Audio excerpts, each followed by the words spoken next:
Let us bow down our heads and let us pray. Father, we thank you for allowing us to come together as a church. Indeed, Lord, we desire that you will be at the center of our lives and at the center of your church. This is your church, O Lord, and we pray that indeed we will glorify you as how your church should be doing.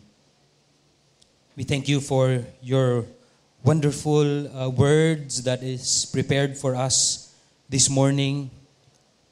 Lord, we ask for your Holy Spirit to help us understand, meditate, and live out your statutes, your commands, so that it may go well with us for your glory and for your honor.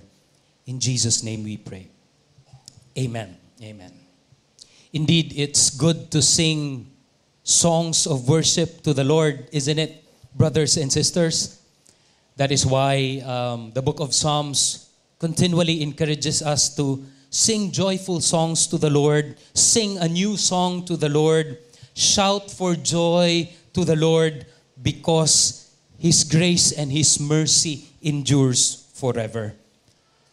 And we need to be reminded, that's why I love singing gospel songs that are rooted in God's Word, because we really need to be reminded always of the faithfulness, of the goodness of God in our lives. That's why those songs that magnifies the faithfulness, the love and the goodness of God, it's just so sweet to sing such songs, because it's not merely, some have good melodies, some may not really have those, but the content and the meaning that are in those songs gives such encouragement to me, and I know to many of us as well.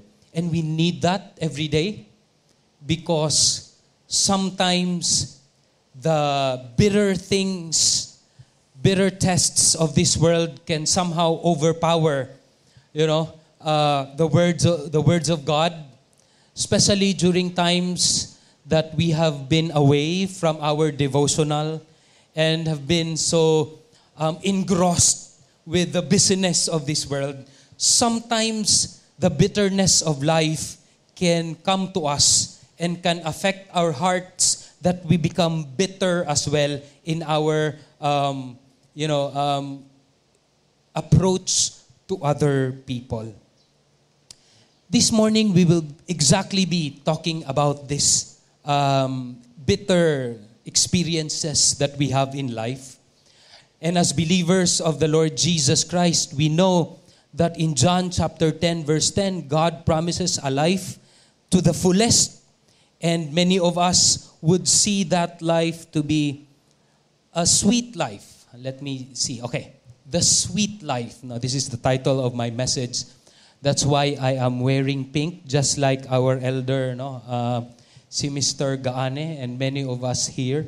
And I wondered why in SM and other malls, pink is the color of the week. Probably because of the movie that maybe many of you have watched already. I'm not planning to watch that. Maybe the other one, mas interested ko atong movie kaysa kining pink. But we'll be talking about the sweet life. If you have your Bibles with you, please open it in Exodus chapter 15, verses 22 to 27. Life can sometimes be very deceitful to many of us, just like sugar. Chocolates. And my sister from another mother, that's why we call ourselves that, because of our love for sugar, and for many of us who are here, we love sugar. According to scientists, sugar is sold to give happiness. It's advertised to bring joy and happiness to our lives. And there's actually scientific truth for that, because if you eat sugar, there is dopamine release, And this dopamine in our brains gives us a sense of pleasure and reward, which leads to happiness and satisfaction.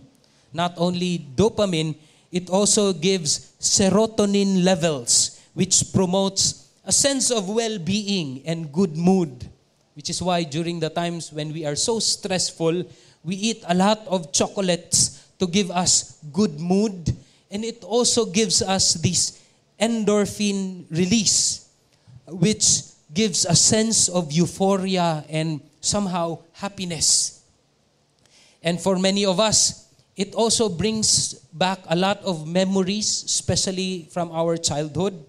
Here in the Philippines, we love kakanin, and my wife loves kakanin, which oftentimes mura sa giputos og asukal, no? The kakanins. And as we eat sugary foods in our adult stage, we remember the times when there are no problems, everything is good, you are so innocent about life, and we remember such, we reminisce.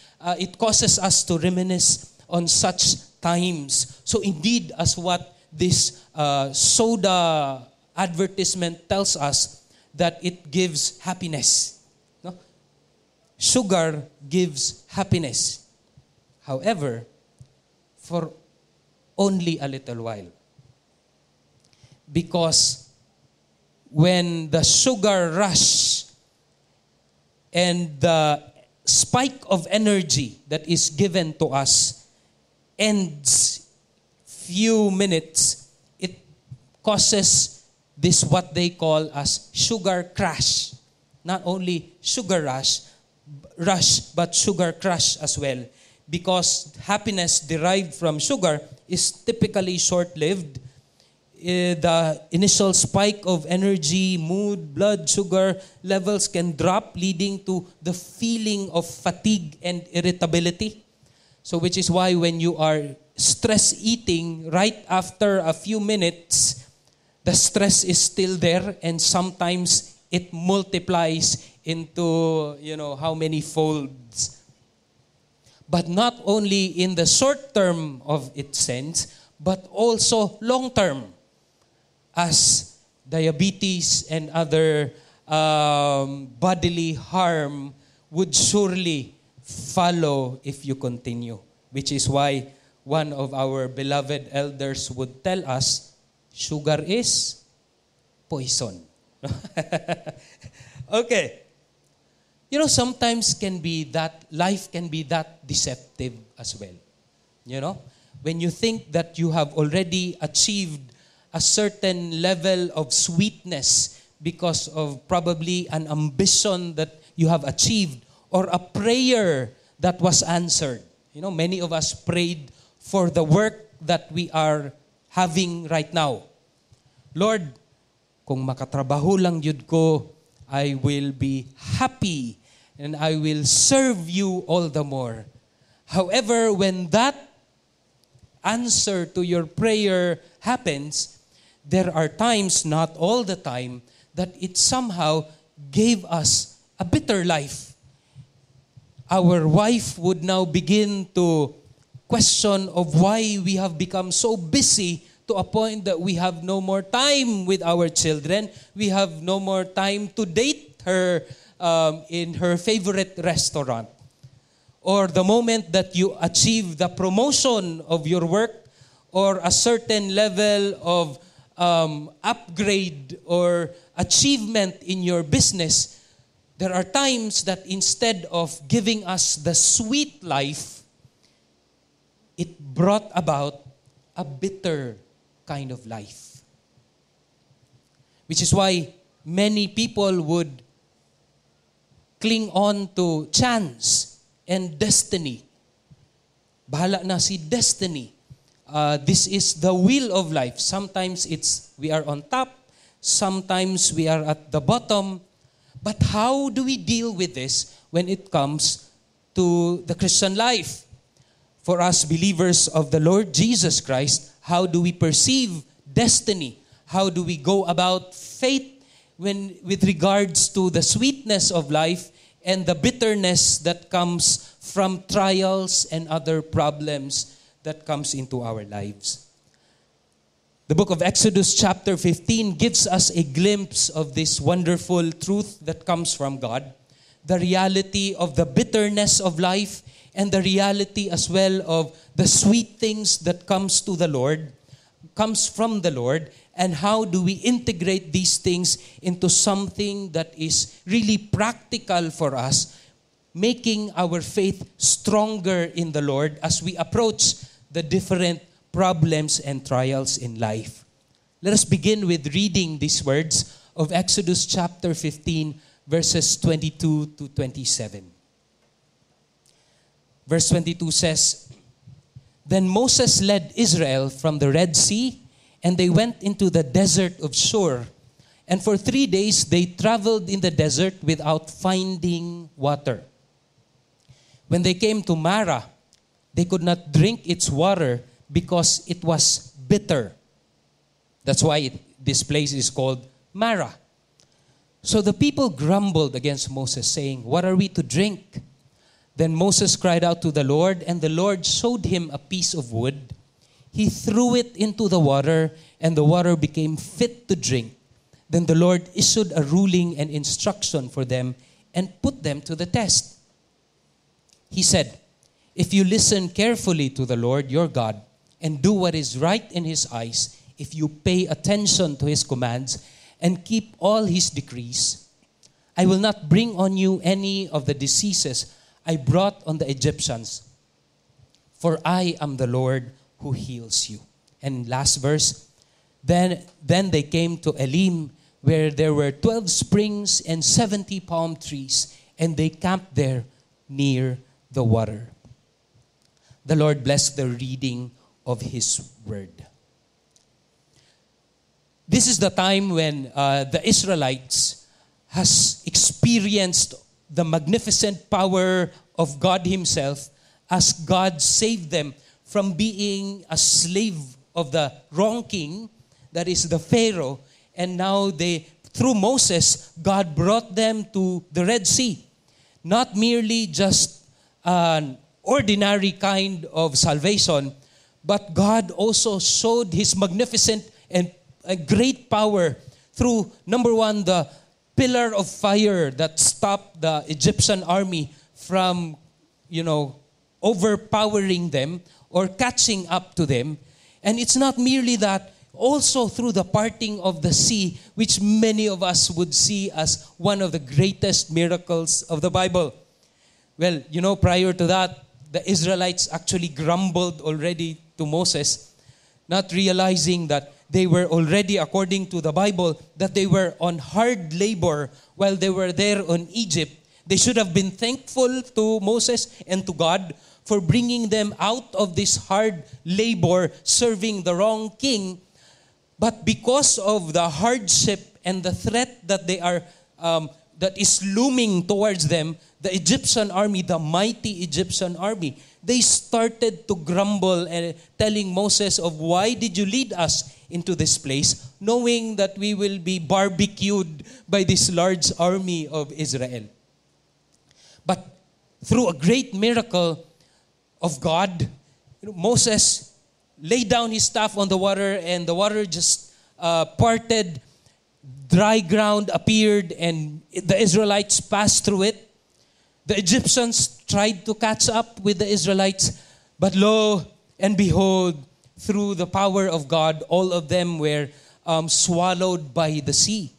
And in Exodus chapter 15, we see there a great song of Miriam, where she worshiped the Lord together with Israel, saying how powerful and how great God is through the miracles that they just saw, and how loving this God is to them, who rescued them from being a slave to the wrong king, now to a journey towards the land filled with milk and honey, a sweet land, thinking of a sweet life on that wonderful land.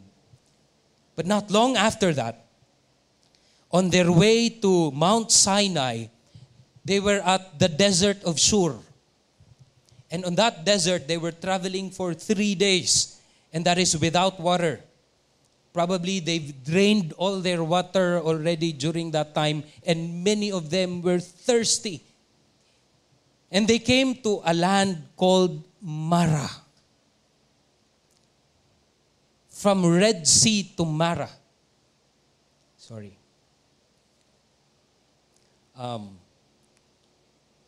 There. Yep, they came to Mara. Yes, there were an abundance of water in that place. However, the water is not drinkable because it was bitter. And the Bible says that is why it was called Mara, because the Hebrew word Mara is the word bitter. There was an abundance of water. Probably everybody could drink, potentially. However, because it was bitter and poisonous, it's not possible to drink that kind of water. The word Mara, again, is the word bitter. And it's not merely applied to water. The book of Numbers, chapter 33, also gave us this significant part of Israel's life where they came to Mara, and it recorded there on the different areas where they got to, and Mara was part of that in verses 8 to 9. And it's also used in the story of Noemi and Ruth, in the book of Ruth. Remember Noemi? Noemi, he was married and then he had sons. They went to a certain place and her sons died. Although they had wives, there was only one daughter-in-law that remained for Noemi throughout her life of suffering. It was Ruth. So Noemi and Ruth decided to go back to Bethlehem in Israel, and they went there. When they arrived, the friends of Noemi, who was a settler there before, the friends came and said, "Noemi, how are you? It's been so long time no see." And the bitter heart of Noemi, because of the bitterness that she experienced throughout her life, became very vivid at this point. And she said to her friends, "Don't call me Noemi. Call me Mara, because the Almighty had made my life very bitter." It's not merely the waters that can become bitter. Because of the bitterness also of life, our hearts can also become bitter in the way we approach people. And for some of us here who are experiencing the bitter life, you can actually quote Noemi here. No? Don't call me on my name anymore. Call me Mara. Because my enemy has been so bad and evil to me. I've been suffering. Her name is Clara. No? And for you who knows that joke, tigulang na ka. No? Mara and Clara. Anyway, so don't call me Noemi, call me Mara. That's what Noemi said. You can be so embittered in life that you have an outlook and a perspective, and you somehow kind of exude a bitter kind of character that could potentially be a problem or problematic for family and for people around you. So for Israel here, when they arrived to a place where they were supposed to drink water already, di pagyud sweet water, it was a bitter and poisonous kind of water. So it resulted for them to grumble. This was the second time recorded in the book of Exodus that they grumbled against the Lord or through Moses. And bitterness in the heart can result to grumbling. Which is why many of us, even though we have been a believer of Christ for a long time, we sometimes grumble, isn't it? When life is hard, we grumble. When the things that we are aspiring to receive did not manifest or wala nahitabo in our life, we go to becoming a grumbler. There's a group in the kids camp where their group is called The Believer. But when we continue to experience the bitterness of life and it results to our hearts becoming bitter, we also become part of the team grumbler. We grumble against God. It's not merely the Israelites, but many of us do that, isn't it? When there are things that we could not achieve, when there are things that you know for sure that it'll be for you, but then it didn't happen, oftentimes we go to God. Probably also because of the hardship of life. We grumble in our families, relationship problems all over. We grumble. That is out of faithlessness and being sick and tired of the bitterness of life. The word Mara reminds us that bitterness destroys the usefulness of both water and human life that is poisoned of it. In this story, we see that there is abundance of water, which is what the Israelites need, but the water is bitter and potentially poisonous. When we stop trusting in the goodness of God, and when we start to look at our own resources, and sometimes we think that it's abundant, or sometimes we think that, there's a new opportunity. But then when we stop looking to God and look into our resources and into the things that comes into our life, apart from God, life will lead us to bitterness, resulting to our bitterness towards God and towards others, which is why in the book of Hebrews chapter 12 verse 15, it says there that see to it that no one falls short of the grace of God, that no bitter root grows up to cause trouble and defile many people.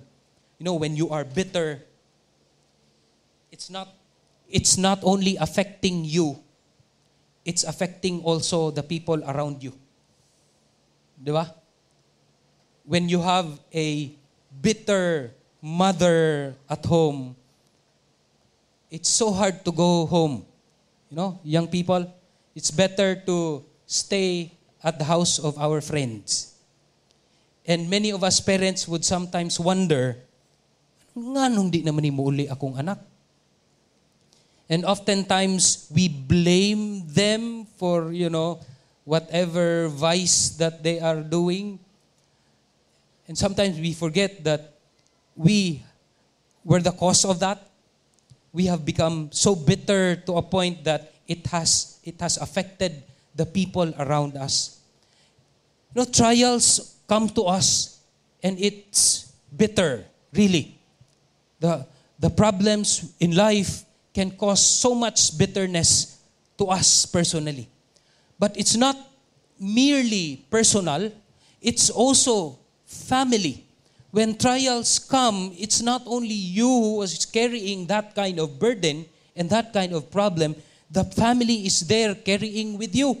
What if everybody around you has become so bitter and has exuded such bitter, character and negativity around you? And it's not only trials that comes to us in our family, but also in church, as a family of God. Many times in the Bible, it tells us that God tests His people. And there had been many times that we here in GCAF is tested by God. And can you reflect and evaluate how have we responded to the different testings of God? Have we become part of Team Grumbler?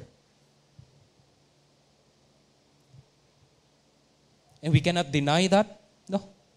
There were many times that we have grumbled with what is going on to us as a church. And it also calls for you, especially for the leaders, what if everybody around you starts to grumble already? Unya, sa imo pagyud mo duol,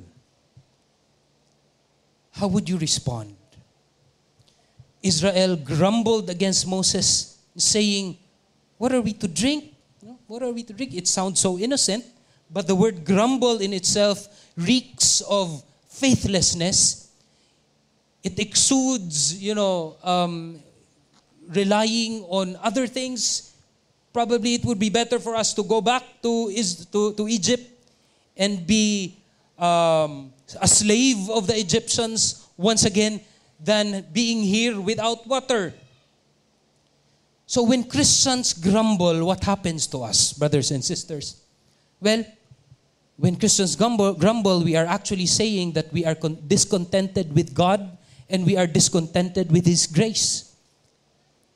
The blessings that we have received is not enough for us, which is why we often grumble. When Christians grumble, it's a kind of, devoid of fruit, the fruit of the Spirit. We have not been thankful, joyful, but instead we have been so bitter in our hearts. That's a sign that the fruit of the Holy Spirit may not be upon the person or the Christian who is grumbling. And I think this is the most dangerous part, that when Christians grumble, we are positioning ourselves into becoming a stumbling block to other people, to other believers. You know what Jesus said about being a stumbling block? In one of the chapters of Matthew, I think it's chapter 16, Matthew 16, when His disciples came to Him and said, who is the greatest among the kingdom? You know what Jesus did? Jesus took a little child as a metaphor to answer that story or that question. And Jesus said, if you want to be great in the kingdom of God, you need to be converted into becoming like a child. And Jesus added that if any one of you, through your pride, wanting to become great in the kingdom, would make a little child stumble, it would be better for you to put a rope in your neck and tie a big stone at the other end of it and throw yourself to the sea.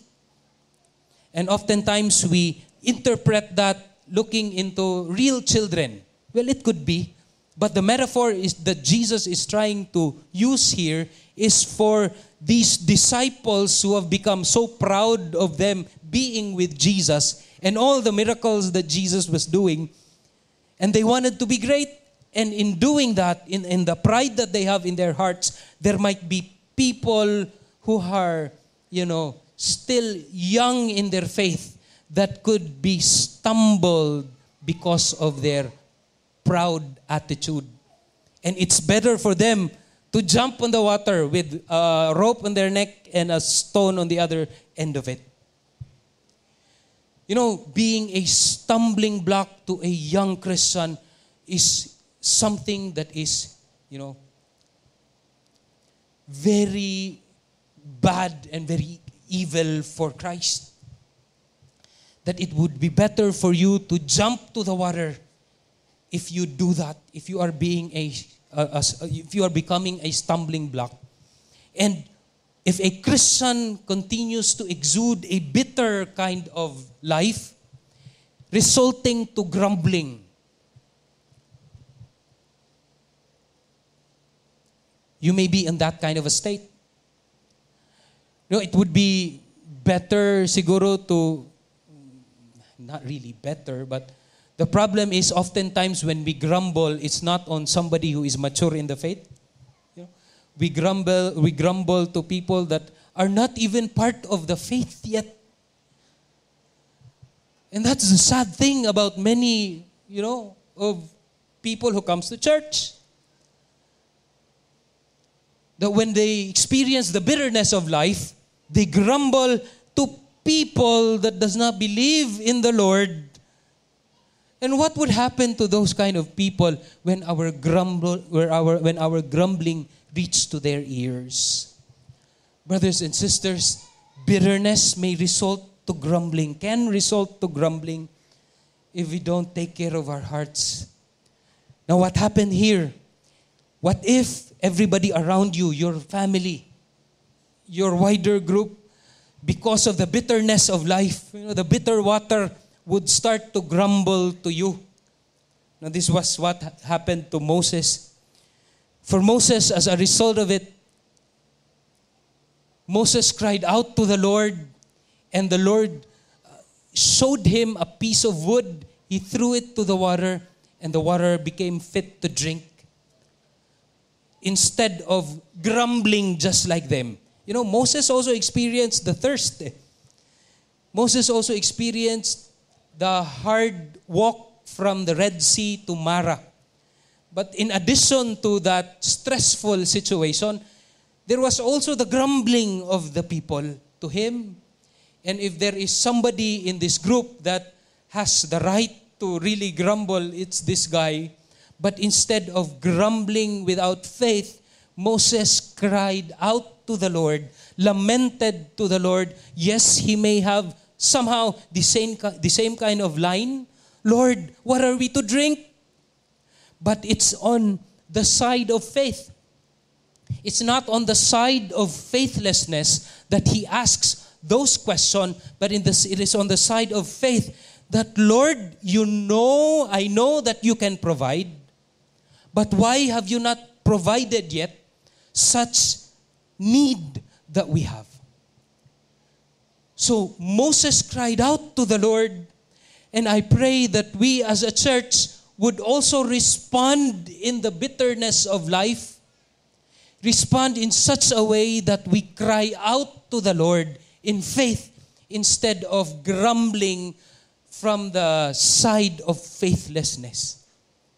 Moses cried out to the Lord. You know, this is what Philippians says. Chapter 2, 14 to 15. Paul says, do all things without grumbling and disputing, that you may be blameless and innocent, children of God, without blemish in the midst of a crooked and twisted generation. When everybody is grumbling, we cry out to the Lord, and among whom you shine as lights in the world.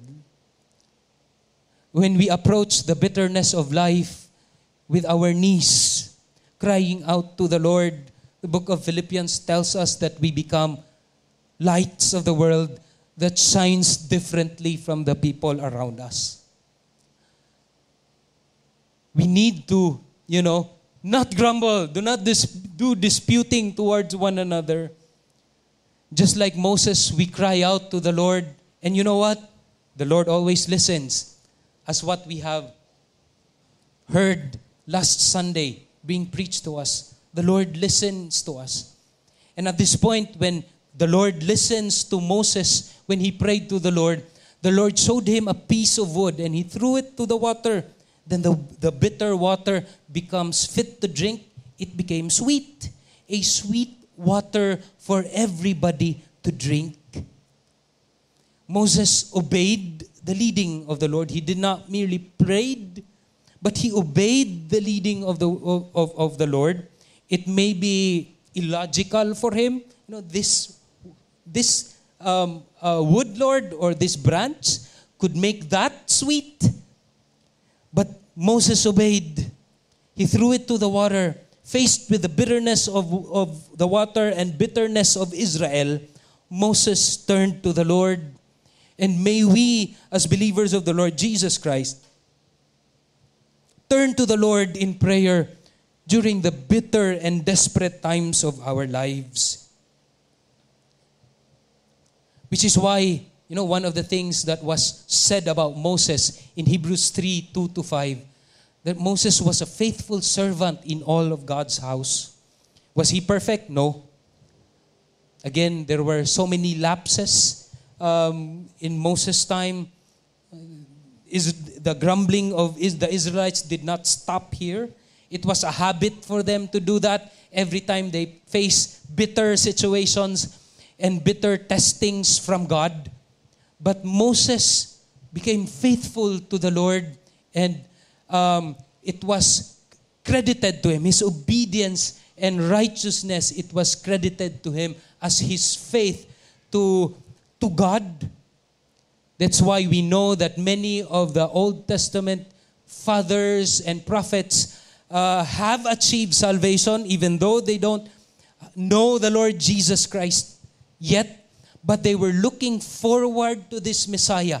And as they look forward in faith, they obeyed God, and this obedience to God, it was credited to them as their faith.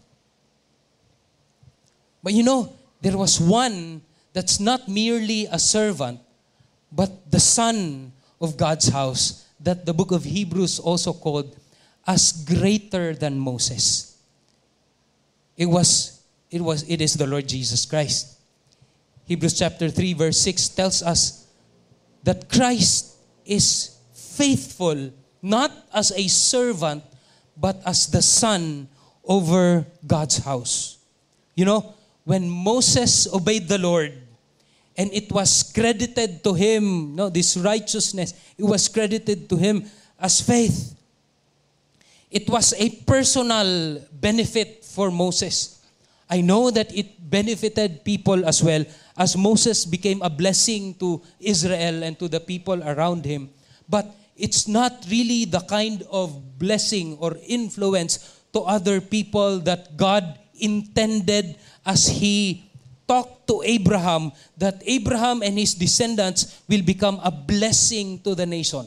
It's not yet that kind of a blessing.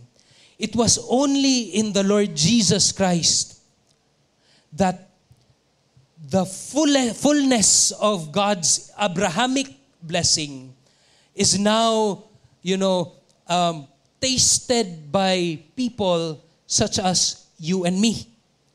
Because not merely that Moses was obedient to God, Jesus was also obedient to the Father. And this obedience of the Lord Jesus Christ was not merely personal in its application, it's really for people around, so that they may also taste the grace of God in Jesus. As Romans 5:19 says, for just as through the disobedience of one man, that is Adam, the many were made sinners, so also through the obedience of one man, that is Jesus Christ, that many will be made righteous. Now this tells us that your obedience and that the preaching that we have today for you to obey God is not something that comes out of us naturally. It doesn't. Because we are rebels, we are sinners, when we have fallen away from this holy and righteous God. And it took His very Son, the Lord Jesus Christ, and in His obedience to His Father, His life, His death, His resurrection, and if we put our faith in the Lord Jesus Christ, then He has given us this capacity to obey God as well. When I was reading this and I realized that it was a wood that was thrown to the waters of Mara and it became sweet, it just came up to me, this wood, the cross of the Lord Jesus Christ, where He was there hanging on that tree. And all of the bitterness of everybody throughout history was placed in the shoulders of this man, Jesus Christ, on that cross. All the bitterness because of your sins and my sins and the sins of everybody around, it was there on that cross that Jesus died for it. He carried it all. And on that cross, He was alone. He even said to His Father, Father, why have you forsaken me? And in that loneliness, Jesus carried all the bitterness because of our sins. The bitterness was as a result of our sins. And He died on that cross. But He did not remain dead, brothers and sisters. When Moses remained dead after he was called by God, after his purposes was done, Jesus did not remain dead. In 3 days, He rose up from the dead. He was victorious over all. And this gives us hope. And this gives us this joy incomparable. This hope that we will never experience a life that is forever bitter. Yes, there may be bitterness in life, but the overwhelming and overpowering presence of Jesus Christ, because He is alive, could overpower that kind of bitterness that may be what we are experiencing right now. Isn't God faithful, brothers and sisters in the Lord? And in that, we have hope that we may suffer, we may experience bitterness, but the presence, the sweet presence of Christ tells us that we are not alone. When we sometimes think that during the bitterness and problems of our life, sometimes it would come to our mind that, oh, the Lord is probably not here with me. Please do not believe that lie. Because it is when we are, experiencing the testings of life that God is so near to us. He does not want us to remain who we are. God is changing our hearts into becoming a better person, a person who is like the Lord Jesus Christ. It's no wonder why Peter says, count it all joy when you are experiencing testings in life, because it's a form of blessing. God is saying that He loves you even though you are experiencing the bitter things in life. The obedience of Christ causes us to obey. And we are thankful to the Lord. Christ's obedience makes our obedience possible. But it's not only that it's not merely that God wanted Moses to obey. It's not only Moses that God wants to obey, but also Israel is called to obey God. In verses 25 and 26, 25b and 26, it tells us that there at Marah, the Lord issued a ruling and instruction for them and put them to the test. In fact, I believe that 3 days of traveling without water and reaching to Marah is part of that test. The water that's undrinkable because it's bitter. And God says during that time, if you listen carefully to the Lord, your God, and do what is right in His eyes, if you pay attention to His commands and keep all His decrees, I will not bring on you any of the diseases I brought on the Egyptians, for I am the Lord who heals you. For I am the Lord who heals you. Oftentimes we think that, when problems come, it's also during the time when the Lord is far from us. One of the things that's very clear in the book of Exodus and even in the book of Genesis, that there are many times God would test His people.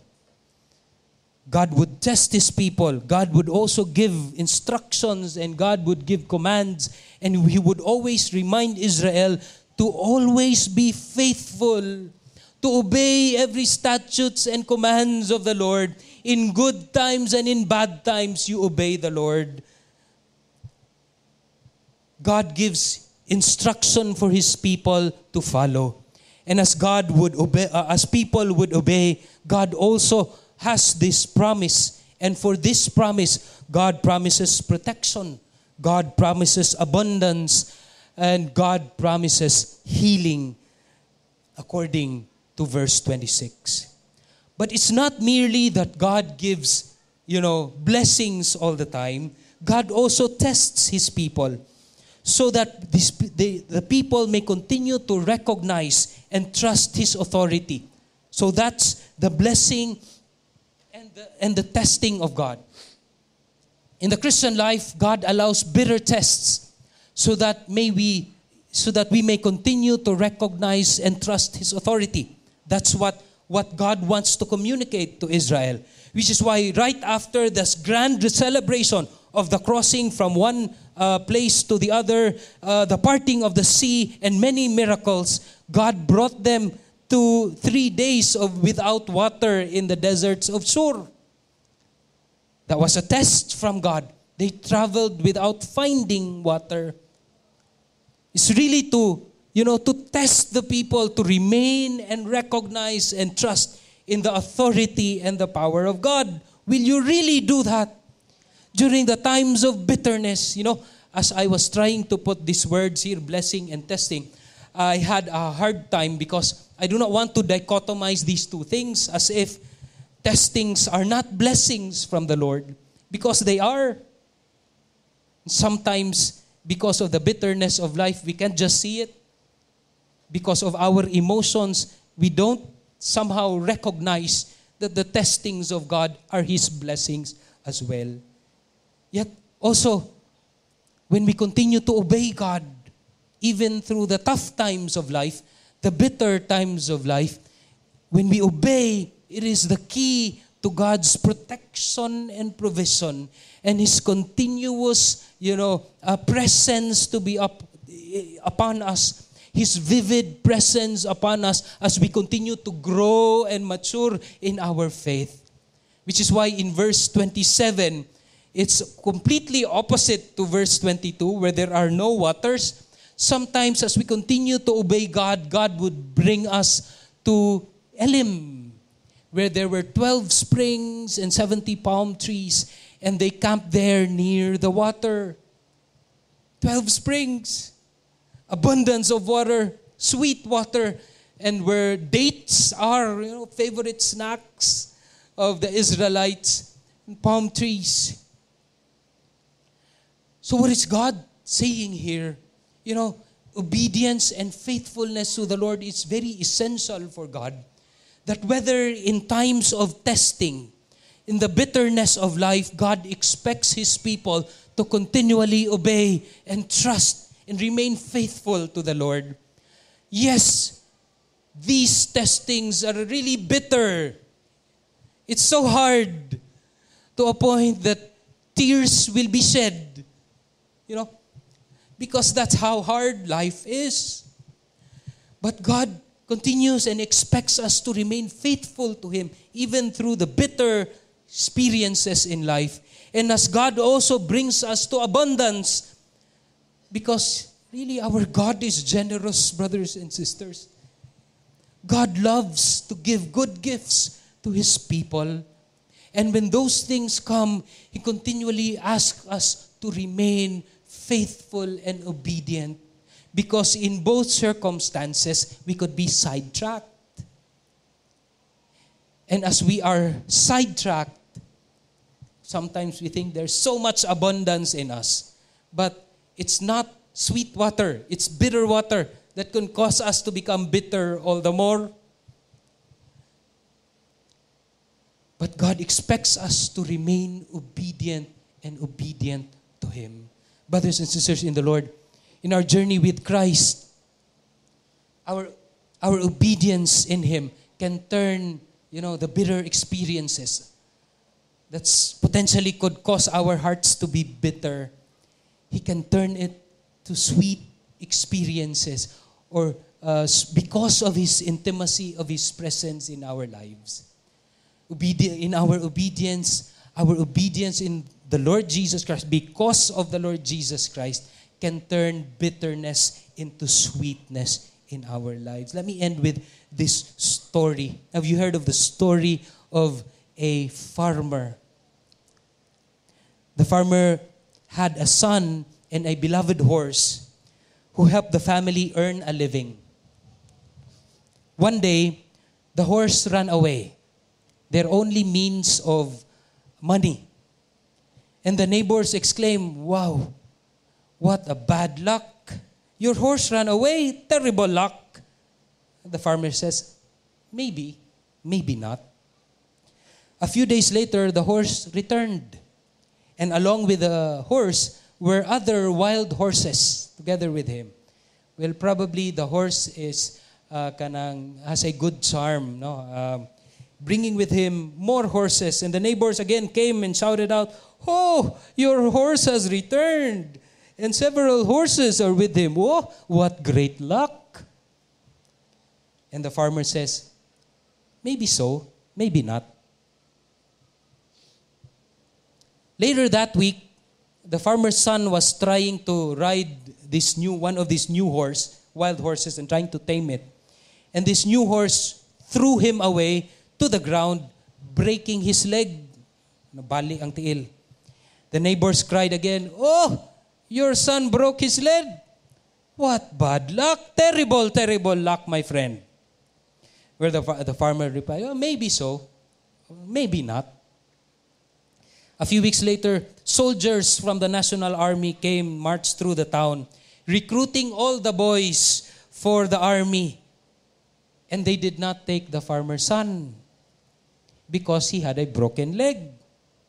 The neighbor came crying because his son was taken by the army. And he said, "Oh, your boy is spared. What a tremendous luck." To which the farmer said, "Maybe so, maybe not. We'll see." You know, oftentimes as one journalist says, it's really impossible to tell whether anything that happened is good or bad, to a point that many people would point to destiny or gulong ng palad. Sometimes we are up, sometimes we are down. We can't really tell. But as followers of the Lord Jesus Christ, whether it's the bitter things in life that would come, or whether it's the abundant life that we expect of what abundant life is, may our answers not be a maybe. Maybe so or maybe not. No, definitely not. May our answers be, God is faithful. In the bitterness of life, God is faithful. In the sweetness of life, God will remain faithful. So whatever it is that comes to our life, declare with such conviction that God is faithful, God is good, that God loves you no matter what, that God loves us no matter what as a church, and we declare it with all conviction because that's who He is. Our God is faithful, and no amount of bitter experience in life can negate that truth. Let us pray. We thank you, Lord, for your words. We thank you that you are faithful no matter what. That even though many of us are experiencing the bitterness of life, we know, Lord, from your word, that it is when our hearts are broken because of these testings that you have given to us, that you are closest to us the most. You are close to the brokenhearted.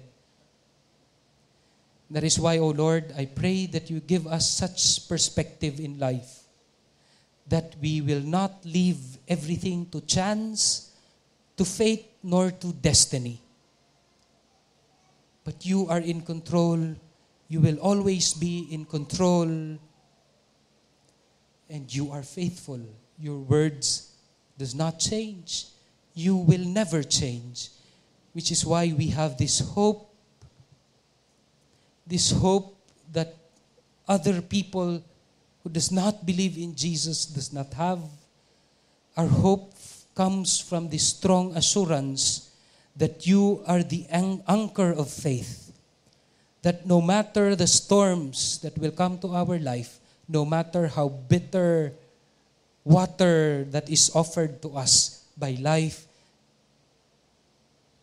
you will fulfill your promise. You will do what you planned to do ever since or even before time.